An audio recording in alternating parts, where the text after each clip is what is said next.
এখন আমি 1942 সালে যে একটা ইকবাল নামে প্রবন্ধ লিখেছেন আব্দুল ওয়াদুদ, এইখানে কাজী আব্দুল ওয়াদুদ তিনি যে আল্লামা ইকবাল সম্বন্ধে কিছু ভুল প্রচারণা চালিয়েছিলেন, সেইটা একটুখানি আর তার যে ভুল বোঝা ছিল কাজী আব্দুল ওয়াদুদ সেটা দূর করার চেষ্টা করব। কাজী আব্দুল ওয়াদুদ 1933 সালের দিকে একটা ইকবাল নিয়ে কথা লিখছিলেন এবং 1942 সালে একটা লিখছিলেন, তখন ইকবাল বেঁচে নেই। 1942 সালে যেটা লিখছিলেন এবং 1945 সালে আরেকটা লেখেন। কাজী আব্দুল ওয়াদুদের উপর ইকবালের অসম্ভব প্রভাব ছিল, নজরুলের উপর অসম্ভব প্রভাব ছিল, তারপরে এই কায়কোবাদের উপর প্রভাব ছিল, ইসমাইল হোসেন সিরাজির প্রভাব ছিল। এইসব প্রভাবগুলো আলোচনা না করলে কিন্তু বাঙালি জাতিটা, বিশেষ করে বাংলাদেশিরা সুসম্মানিত হবে না। কারণ ইকবাল এবং 71 এবং 47-এর মধ্যে একটা এই সমন্বয় দরকার, যেটা আমাদের একটা স্থির ভবিষ্যৎ বাংলাদেশিদেরকে দিবে। তো এখন ওইখানে কাজী আব্দুল ওয়াদুদ কী বলছিলেন, এই লাইনটা আমি একটু বলি, তাহলে আপনাদের ক্লিয়ার হবে। যে কাজী আব্দুল ওয়াদুদ বলছেন যে ইকবালের একটা ভুল আছে ওয়েস্টের বিরোধিতা করা। তো ওয়েস্টের বিরোধিতা কিন্তু সেই অর্থে ইকবাল করেন না, এটা কাজী আব্দুল ওয়াদুদের ভুল ধারণা। এবং তিনি যে লাইনটা বলেছেন সেই লাইনটা আমি বলি এখানে। তো হচ্ছে মুশকে ইন সদাগর আজ নগে সগ আস্ত। এই এই সদাগরদের যে সুগন্ধি, এইটা কুকুরের পেট থেকে বের করা হয়েছে, এটা হরিণের সুগন্ধি না, কুকুরের সুগন্ধি। তো এই যে ওয়েস্টার্নদের সাথে কুকুরের সাথে তুলনা করা হয়েছে, এইটা তিনি মানতে পারেন নাই এবং তিনি বলতেছেন যে এইটা ইকবালের ভুল, ইকবালের ওয়েস্টের সাথে কনফ্রন্টেশন যাওয়া উচিত না। কিন্তু তাহলে যে গেটের উপরে বই লিখতেছেন মহাকবি গেটে বলে, সেই গেটেও তো ওয়েস্টার্ন সভ্যতাকে নিন্দা করতেছেন এবং ইস্টার্ন সভ্যতার কাছে আশ্রয় চাচ্ছেন। তিনি বলছেন যে গেটে বলতেছেন আমি উত্তরে তাকাইলাম, দক্ষিণে তাকাইলাম, পশ্চিমে তাকাইলাম, কোথাও শান্তি নেই, শান্তি আছে পূর্বে। তো এইটা কবিতায় বলতেছেন, আবার ব্যাখ্যায় বলতেছেন পূর্ব বলতে আমি হিন্দুদেরকে বোঝাচ্ছি না, ইসলামকে বোঝাচ্ছি। তাহলে ইসলামের যে একটা ক্যানোনিক্যাল একটা, এবং তিনি বলছেন হিন্দুদের কেন বোঝাচ্ছেন, কারণ হিন্দুদের কোনো স্ট্রাকচার নেই, কিন্তু ইসলামের তার স্ট্রাকচার আছে, ইসলামের একটা ডেফিনিট নির্দিষ্ট একটা গঠন পাঠন পদ্ধতি আছে। তা ইসলাম কি?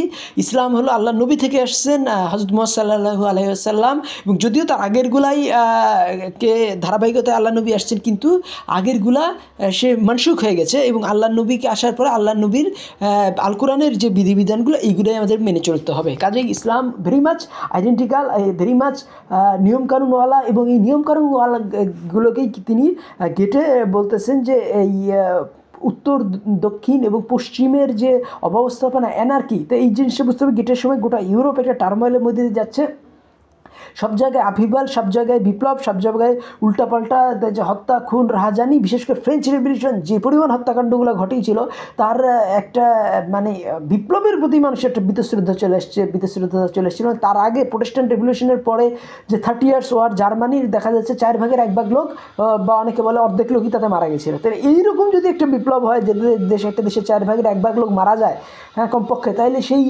বিপ্লব দিয়ে কী হবে, এই প্রশ্নটাও কিন্তু মানুষের কাছে আসে। কাজে এই বিপ্লবের যে চিন্তাভাবনা, তার মধ্যে কিন্তু যদি প্রেম থাকে, সেই প্রেমটাকে কিন্তু এই তখন এই গেটেই কিন্তু তখন যে ইস্টের প্রশংসায় যে ওয়েস্ট অস্ট্রেলিয়ার ডিভান বা পূর্ব পশ্চিম দেওয়ান লিখলেন, তার একটা 12টা খণ্ড আছে, একটা খণ্ড হচ্ছে ইশকনামা বা প্রেম নামা। তো সেই প্রেমটা কি, সেই প্রেমগুলো বুঝতে গেলে আমাদের এই কবিতাটা বুঝতে হবে যে ইস্টের মানুষ কী ধরনের ছিল। ইস্টের মুসলমানরা অনেক দেশ দখল করেছে, কিন্তু কোনো জায়গায় তার কলোনিয়ালিজম করে নাই, মানে সেখানে তার ট্যাক্স বসায়, সেখানকার মানুষদের খাবার আরেক জায়গায় চলে যাচ্ছে। এই সিস্টেম ইসলামে বরাবরই ঘৃণা করা হয়েছে।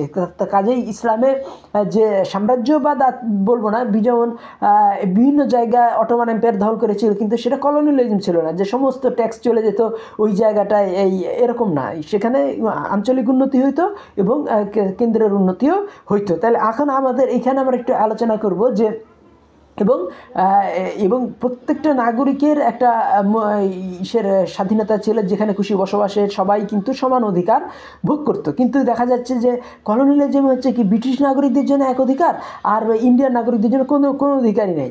আবার কিন্তু ওই অটোমান এম্পায়ার বলি আর মুঘল এম্পায়ার বলি, প্রত্যেকটা নাগরিকের জন্যই সমান অধিকারের মতো একটা ব্যাপার ছিল। কিন্তু এই যে কলোনিয়ালিজম, ফ্রেঞ্চ কলোনিয়ালিজম, কারণ কি ব্রিটিশ এবং ফ্রেঞ্চরা তারা উন্নত জাত এবং তারা অন্যদেরকে সমস্ত সমস্ত কিছু দিয়ে নিয়ন্ত্রণ করছে। এইটা তো হওয়া উচিত না, এটাকে বলে কলোনিয়ালিজম। তো এই কলোনিয়ালিজমের খারাপ দিকটাই এখানে সুন্দর করে এর কারণটা স্পষ্ট, কারণ ব্রিটিশ এবং ফ্রেঞ্চ ছিল এই ব্রেইনের সভ্যতা, মস্তিষ্কের সভ্যতা, হৃদয়ভিত্তিক সভ্যতা না, কিন্তু ইসলাম ছিল হার্টের সভ্যতা বা হৃদয়ের সভ্যতা। সেই যে হৃদয়ের সভ্যতায় একটুখানি এখানে কবিতাটা পড়লেই আল্লামা ইকবাল, আমরা জানি যে এখানে কিন্তু বিরাট বড় একটা বিরোধ তৈরি হয়েছিল এই রবীন্দ্রনাথ এবং শরতের মধ্যে। রবীন্দ্রনাথ কিন্তু এই অসহযোগ আন্দোলনকে সফল হোক সেটা চাননি, সমর্থনও করতে পারেননি। শরৎ এবং রবীন্দ্রনাথের মধ্যে নিয়ে দীর্ঘ বিরোধ হয়েছিল শরৎচন্দ্র এবং রবীন্দ্রনাথের মধ্যে, কারণ অসহযোগ আন্দোলনের ফলে রবীন্দ্রনাথ বলতেছিলেন যে এই দেশের লোকেরা এই সস্তা কাপড়গুলো কিনতে পারছে না, কিন্তু বলতেছিলেন যে মহাত্মা গান্ধী বলছে যে আমার দেশের মানুষ যখন ওই খাদি খদ্দরগুলো পড়বে তখন কী হবে, ইন্ডিয়ার ইংল্যান্ডের কলগুলো মারা পড়বে, তখন কী হবে, আস্তে আস্তে এই দেশের ছেড়ে তারা চলে যাবে, কারণ এখান থেকে তারা টাকার লোভে আসছে। ব্রিটিশরা আমাদের এখানে কোনো মহান উন্নতির প্রজেক্ট নিয়ে তারা আসে নাই।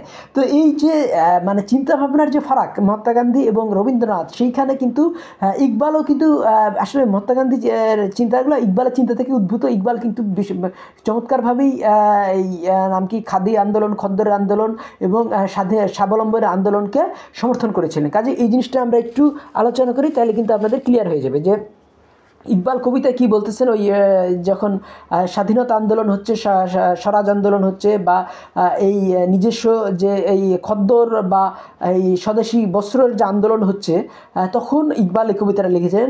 কবিতাটা হলো এরকম: হিসাবে দুরুস্ত হও, এটা আমি বাংলা অনুবাদে পড়তেছি, হিসাবে দুরুস্ত হও তবে বুঝবে তোমার গিদ্দার খদ্দর কাপড় ওই রেশমের চাইতে নরম। যদি তুমি হিসাব পাকা হও তুমি বুঝতে পারবে এই শক্ত খদ্দর ওই রেশমের থেকেও নরম।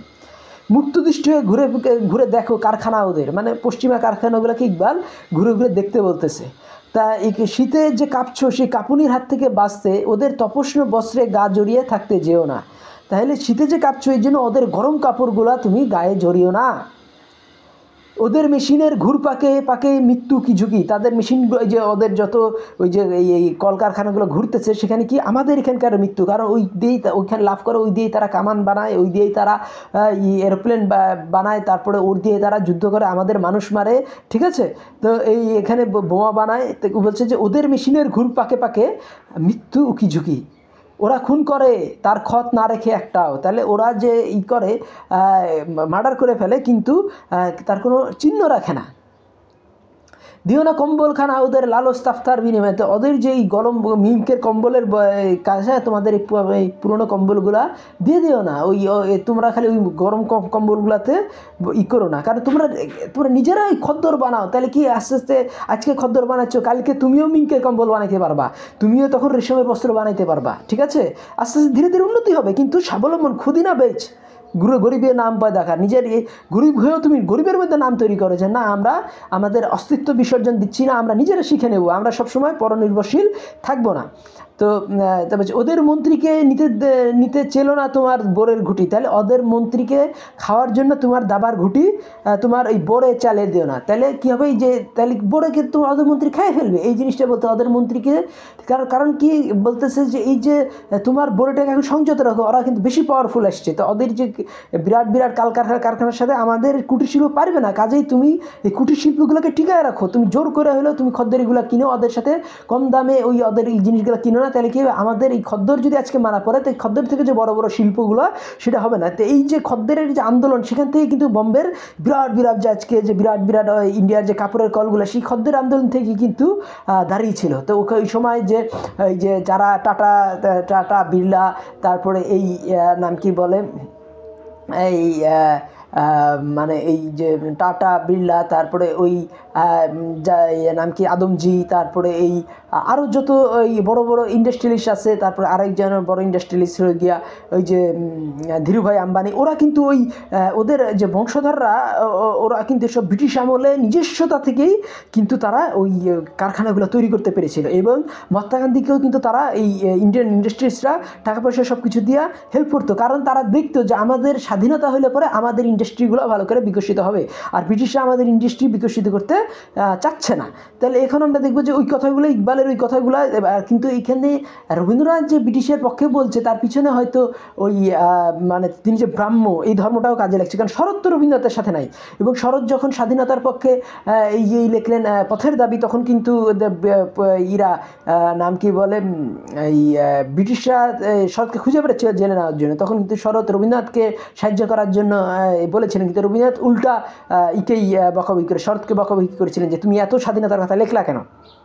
তা কাজেই এটা বুঝতে হবে যে এই ব্রাহ্মরা কিন্তু স্বাধীনতা অতখানি চাইতো না। তার ব্রিটিশের ভক্ত ব্রাহ্ম ধর্মের যে মানে যে প্রণেতা যিনি রাজা রামমোহন রায়, তার হলে গিয়া এই রাজা রামমোহন রায় থেকে তো ব্রাহ্ম ধর্ম, তাই তিনি কিন্তু মারা গেছেন এই ব্রিটেনে, এবং তিনি এতই ব্রিটিশের ভক্ত ছিলেন। তো মুক্ত দৃষ্টি হয়ে ঘুরে ঘুরে দেখো কারখানা, ওদের শীতে যে কাঁপছ সেই কাঁপুনির হাত থেকে বাঁচতে ওদের কপষ্ণ বস্ত্রে যে কি জড়িয়ে থাকতে যেও না, ওদের মেশিনে ঘুর পাকে পাকে মৃত্যু ঝুঁকি ওরা খুন করে, তার ক্ষত দাগ না রেখে একটাও দিও না কম্বল ওদের ওই লালস তাপ্তার বিনিময়ে, ওদের মন্ত্রীকে নিতে চেলো না তোমার বরে ঘুটি, ওদের এসব ওদের ঝুটো মুক্ত সব খুনে ধরা চুনি, কুকুরের পেট ছিঁড়ে ট্রেনে বের করেছে এরা কস্তুরি। তাহলে কুকুরের পেট কিন্তু কথাটা কিন্তু আসলে না, বলছে যে ওদের যে এই সওদাগরদের ইন সওদাগর কি মুশকে হ্যাঁ ইয়ে সওদাগরকে আজ নফে শগ আসতে, ডগকে পার্সিতে বলে শগ। তাইলে এই যে এই সওদাগরের যে মিষ্কাম্বর, এইটা কুকুরের মিষ্কাম্বর, এটা হরিণের মিষ্কাম্বর না। তাই এই কথাটাকেই কিন্তু বিচ্ছিন্ন কইরা কে ফেলেছিলেন, মানে এখন আপনারা বুঝতে পারছেন যে কী ধরনের মিথ্যাবাদ ছড়িয়েছিলেন ব্রিটিশ আমলে। এই নাম কি বলে এই যে একটুখানি মানে চেঞ্জ করছে ইনি, যে এরা কুকুরের পেট চিরে বের করে কস্তুরি, কিন্তু এরা মানে ঠিকই আছে। কিন্তু এখানে বলছে যে এই ব্যবসায়ীদের যে আক্ষরিক অর্থে কিন্তু সত্য, এই যে নাম কি বলে এই কাজী আব্দুল ওয়াদুদ কিন্তু এই লাইনটা বিচ্ছিন্ন করা এই সওদাগরদের যে খুশবু কস্তুরি সেটা কুকুরের, এইটা কিন্তু ইকবাল বলেছিলেন। কিন্তু এই যে গোটা কবিতা থেকে এটা বিচ্ছিন্ন করে নেওয়ার ফলেই কিন্তু এটার মানে অত উদ্ধত হয়ে দাঁড়ায়। কিন্তু আসলে এই যে মানে কীভাবে তারা ইস্টার্ন লোকেদের খুন করতেছে, জালিমকে হত্যা করতেছে, মানে এই দেখা যাচ্ছে এদেশের লোকের উপরেই বন্দুক চালাচ্ছে। এই যারা সোলজার ছিল তারা তো এদেশে, কেউ ছিল নেপালি, কেউ ছিল বালুচ। তো এই যে যারা এদেশের লোকের উপরে গুলি চালায় প্রায় 500 লোককে একদিনে শহীদ করে ফেলতেছে, এবং এই বন্দুকগুলো ইউরোপিয়ান প্রযুক্তিতে তৈরি হলো। মানুষগুলো যারা গুলি চালাচ্ছে তারা তো এই ডায়ার যারা এই নাম কি বলে কর্নেল ডায়ার যে গুলিগুলো চালাচ্ছে, তার সে নিজে চালাচ্ছে না, তার অধীনস্থ যে 50 জন ছিল, এই যে সিপাহী ছিল বা এই সৈন্য ছিল, তারা তো এদেশের, কেউ বালুচ কেউ বা নেপালি। কিন্তু ওই অব্যবস্থাপনার জন্যই তিনি কথাটা বলছেন যে এই সওদাগরদের ইগুলা নাম কি বলে এই সওদাগরদের নাম কি বলে এই সওদাগরদের যে কস্তুরি সেটা কুকুর থেকে নেয়া। এবং তিনি কিন্তু কান্টও পড়েন নাই, গেটেও পড়েন নাই, হেগেলও পড়েন নাই। এই নাম কি গেটে পড়েছেন, কিন্তু কান্ট এবং হেগেল না পড়ে তিনি গেটে পড়েছেন, ফলে গেটেকে তিনি বুঝতে পারেননি। কে এই যে নাম কি বলে কাজী আব্দুল ওয়াদুদ, যে ওই ইস্টার্ন সভ্যতার যে সূর্য হয়, ইস্টার্ন সভ্যতা হলো বাতির মতো, তো সূর্য না থাকলে বাতি কিন্তু আমরা জ্বালাবই। তো এই ইস্টার্ন আর ওয়েস্টার্ন সভ্যতার মিল কিন্তু গেটে জার্মানরা যে অর্থে চেয়েছিলেন সে অর্থে ইকবালও চেয়েছিলেন। কিন্তু ওয়েস্টার্ন সভ্যতা যদি ইস্টার্ন সভ্যতাকে মাত দিতে আসে, ইস্টার্ন লোকেদের উপরে গুলি চালায়, তখন কিন্তু এই কথাটা তিনি বলেছেন যে এই নাম কি বলে এই সওদাগরদের হলো গিয়া এই কস্তুরি হলো কুকুরের পেট চিরে বের করা হয়েছে। মিঠাইওয়ালার মতো লোভায় সওদা মেলে ধরে আমরা শিশুর, আবার ইকবালের কবিতায় ফিরে যাই, যে কুকুরের পেট চিরে ওরা টেনে বের করেছে কস্তুরি, মিঠাইওয়ালার লোভায় সওদা মেলে ধরে আমরা শিশুর মতো টোপ গিলছি ওদের। তাহলে এই যে মিঠাই খেলে পরে কি ডায়াবেটিস হয়, ওই সময় ডায়াবেটিস কিন্তু অত ছিল না, ওষুধ ছিল না, ডায়াবেটিসের মারাত্মক রোগ ছিল। তো ওই জন্য বলছে মিঠাইওয়ালার মতো লোভায় সওদা মেলে মেলে ধরে আমরা শিশুর মতো লোভ টোপ গিলছি ওদের, ওগো মুক্ত প্রাণ।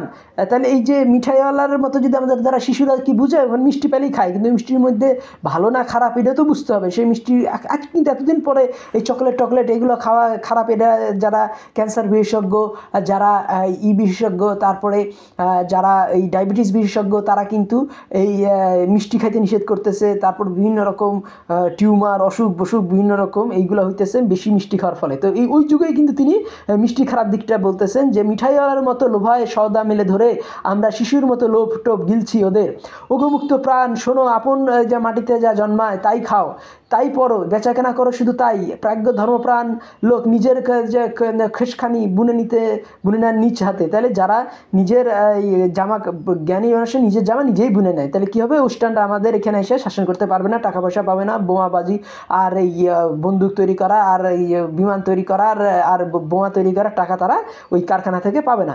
কর্মকাণ্ডের ছায়া থেকে ছিন্ন ওরে বেখবর, তাহলে কি তারা কর্মকাণ্ড থেকে ছায়া থেকে বিচ্ছিন্ন, তারা বেখবর হয়ে আছে। মধুভাষী ইউরোপের বোঝরে কপট মতলব, তাহলে এদের হলো কি যে মুখে খুব মিষ্টি ভাষা, কিন্তু তার যে খারাপ উদ্দেশ্যগুলো, তারা এই দেশকে শাসন করতেছে, তারা এই দেশে মানুষকে গুলি করে মেরে ফেলতেছে। তরি যে পলুকিট ভেঙে রেশম মুড়িয়ে নিয়ে ওরা ফর্স বুনে তরি হাটে বেঁচে যায় শতগুণ দামে।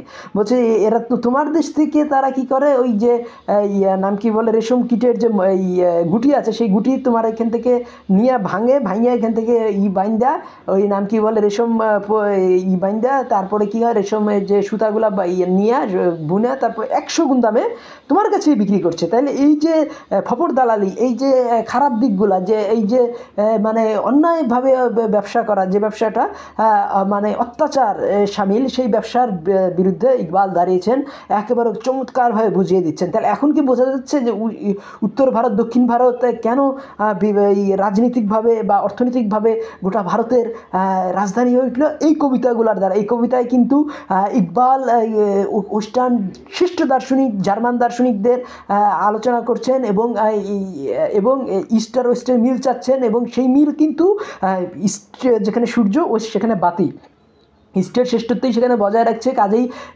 এই কবিতায় কিন্তু কোনো খারাপ দিক নাই, কিন্তু যেভাবে তিনি কাজী আব্দুল ওয়াদুদ এই নাম কি বলে এই ইকবালের বিরোধিতা করেছেন, এবং ইকবালের একটা লাইন বের করে নিয়ে আসতেন, যে এই লাইনটা তিনি মুশকে ইন সওদাগার আজ নফে সগাস্ত, নফে সবাগাস্ত। তাহলে এই যে মুশকে ইন সওদাগার আজ নফে সগাস্ত, মানে এই সওদাগারদের মুশকাম্বর বা এই সওদাগারদের যে মৃগনাভি, এই কুকুরের মৃগনাভি, তাই এই কুকুরের মৃগনাভি এখন কেন বলেছে বুঝতে পারা যাচ্ছে, তারা তো ফপর দালালি করছে, তারা মানুষকে ঠকাচ্ছে, তারা মানুষের কাছ থেকে সস্তায় কিনে নিয়ে 100 গুণ দামে বিক্রি করতেছে, তারা মানুষের পুরো গুলি চালাচ্ছে, তারা জালিয়ানওয়ালাবাগ হত্যাকাণ্ড ঘটাচ্ছে, এই যে তারা দেশকে শোষণ করছে, তারা দেশের শিক্ষা বিস্তার চাচ্ছে না, তারা এই দেশের বিস্তার চাচ্ছে না, ইন্ডাস্ট্রি বিস্তার চাচ্ছে না। কিন্তু ইন্ডাস্ট্রি বিস্তারের জন্য কি দরকার, মানে আত্মত্যাগ দরকার, চেষ্টা দরকার, স্বাবলম্বন দরকার, এগুলোই ইকবাল চাচ্ছেন। এবং এই জন্য ইকবাল বারবার বলতেছেন, তার অন্য কবিতায় আপনারা পাবেন যে দাস্তান ভি নেই হোগা দাস্তান মে, হিন্দুস্তান ভালো নেই সমঝোগে তুই মিট যাওগে, দাস্তান ভি নেই হোগা দাস্তান, হিন্দুস্তানিরা তোমরা যদি না বুঝো তাহলে হারিয়ে যাবা, তোমাদের কোনো কাহিনীতেও কাহিনী থাকবে না। এই বৈশ্বিক যে দুটো মতবাদের লড়াই, হৃদয়ের মতবাদ এবং শিয়ালের বুদ্ধির লড়াই, সেইখানে যারা হৃদয়ের শক্তির যে যারা অনুসারী, সেই এশিয়ানদেরকে ইকবাল জেগে উঠতে বলতেছেন। তার একটা প্রবন্ধই আছে, আপনার পড়ে দেখতে পারেন, প্রবন্ধের নাম পাশ্চে বাদকার দাকমে শাক, যে অতবার পূর্বের বাসীরা তোমাদের এখন কী করিতে হইবে, যখন এটা ইটালি যখন ইথিওপিয়া দখল করলো, তখন তিনি এই কথাটা এই প্রবন্ধটা লিখলেন যে পশ্চাৎকার দাকামার সরকার, যে হে পূর্বের লোকেরা এখন তোমাদের কি করতে হইবে। তাহলে আমাদের কিন্তু মানে ওদের মানে যেমন প্রচুর পরিমাণে যে ডককে শক বলতেছে, ইরানি ভাষায় কিন্তু অনেক পরিমাণ জার্মান ঘেঁষা, অনেক পরিমাণ ব্রিটিশ ঘেঁষা। তাহলে ব্রিটিশ বা জার্মানের ভাষার সাথে ইংল্যান্ডে মানে সেটা কোনো নাই, নাম কি বলে ইকবালের কোনো বিরোধ নাই। ইকবাল ওদের ভাষায় তিনি পিএইচডি করেছেন, ইংলিশে তিনি পিএইচডি করেছেন, লিখেছেন, সেই ডেভেলপমেন্ট অফ মেটাফিজিক্স আপনার পার্শ্বে এটা পড়ে দেখতে পারেন। তারপরে ইংলিশে তিনি বই লিখছেন ইন ইসলাম। তো ইকবাল এই যে ভাষার দিক থেকে তিনি প্রচণ্ড উদার ছিলেন। তিনি কিন্তু বলতেন আদর্শগত দিক থেকে তিনি যেখানে আদর্শিক লড়াই আছে, তিনি সূর্যের বদলে বাতি নিতে চাচ্ছেন না। কাজেই বাতির দরকার হবে কখন, যখন সেখানে সূর্য নাই সেখানে বাতি আমরা নিব, কিন্তু যেখানে সূর্য বর্তমান আছে আমাদের হৃদয়ের ভ্যালুজ বাদ দিয়ে আমরা ওয়েস্টের টেকনোলজি কিনব না, হৃদয়ের ভ্যালুজের পাশাপাশি আমি ওয়েস্টের টেকনোলজিকে নিব। এই জন্যই যে এই নাম কি বলে এই বিরোধটাকে বুঝতে হবে, এই নাম কি বলে। এবং কাজী আব্দুল ওয়াদুদ যে জার্মান দর্শন তিনি জানতেন না, তিনি গেটের উপরে ঢাউস কিতাব লিখলেও তিনি কান্ট এবং হেগেল বুঝতেন না, সেটা তো বোঝাই যাচ্ছে। এবং আপনারাও কেটে কান্ট হেগেল এইগুলো পড়েন, এবং তখন কী হবে, বাঙালিও কী হবে এই ইউরোপের থেকে ভালো কী হবে, ওই যে কারখানা বাংলাদেশিরও লাগাতে পারবে। তখন বাংলাদেশিরাও সায়েন্সে নোবেল প্রাইজ পাবে, তামিলরা যেমন সায়েন্সে নোবেল প্রাইজ পাচ্ছে। এবং তার পিছনে কিন্তু ইকবালের প্রচণ্ড পরিমাণ আছে, হাত আছে। তামিল, তেলেগু, মালায়ালাম এবং কান্নাড়া, অনেকে বলে যেখানে হিন্দিকে ঢুকতে দেয়নি, আরে বেটা আর উর্দুকে ঢুকতে দিয়ে বসে আছে। উর্দুর জন্মই দক্ষিণ ভারতে। এই বিষয়গুলো জানতে হবে। এবং কলকাতার এই লোকেদের কথা বিশ্বাস করা যাবে না, এরা কিন্তু প্রচণ্ড পরিমাণে মিথ্যা কথা বলতেছে। এবং কলকাতার দ্বারা প্রভাবিত হয়েই, এই রবীন্দ্রনাথ দ্বারা প্রভাবিত হয়েই কিন্তু ইকবালের কবিতার একটা মাঝখানের লাইনটা কাজী আব্দুল বার করে নিয়ে এসেছিলেন। সেই কবিতাটা কি, যে মিশকে ইন সদাগার আজ নফে সাগাস্ত। তো যে এই কুকুরদের এই ব্যবসায়ীদের যে মিসকাম্বার বা মৃগনাভি কুকুরের পেট থেকে নেওয়া হয়েছে। তো এই যে মাঝখানের লাইনটা তিনি নিয়েছেন, গোটা কবিতাটাই পড়লাম। কাজেই এই গোটা কবিতার মাঝখান থেকে এই একটা লাইন কিন্তু গোটা কবিতাকেই বিকৃতি, গোটা কবিতার যে মূল সূত্র সেটাকেই সেটা রিপ্রেজেন্ট করে না। এবং গোটা কবিতাটা আমি দেখলাম অত্যন্ত চমৎকার একটা কবিতা। এখানে মহাত্মা গান্ধীর আদর্শটাকেই সমর্থন করা আছে, এবং মহাত্মা গান্ধী কিন্তু ইকবালকেই ফলো করতেন। তাহলে এইভাবেই কিন্তু এই পাঞ্জাব, গুজরাট, গোটা ভারত ও পাকিস্তানের নেতৃত্ব নিয়ে নিয়েছে, সিন্ধ পাকিস্তানের নেতৃত্ব নিয়ে নিয়েছে। আর বাংলাদেশিরা আমরা এই দক্ষিণ ভারত এখন ইকবালকে পড়েই কিন্তু ভারতের নেতৃত্ব নিয়ে নিচ্ছে। তারা সায়েন্সে নোবেল প্রাইজ পাচ্ছে। তামিলরা 3টা সায়েন্সে নোবেল প্রাইজ পেলেও ঢাকা বাঙালি 30 কোটি কিন্তু আজও একটা সায়েন্সে নোবেল প্রাইজ পায়নি। আর এই তামিলরা 9 কোটি 3টা নোবেল প্রাইজ পেয়ে গেছে। কাজেই ইকবালকে বুঝতে চেষ্টা করা উচিত, গেটেকে বুঝতে চেষ্টা করা উচিত, তারপরে এই হেগেলকে এবং কান্টকে। তখন কী হবে, বাংলাদেশিরা সায়েন্সে নোবেল প্রাইজ পাবে এবং 200 কোটি বাজেটে মুভি করতে পারবে। আমার কথাগুলি ভালো লাগলে আমার চ্যানেল সাবস্ক্রাইব করুন, লাইক বাটন ক্লিক করুন। ধন্যবাদ।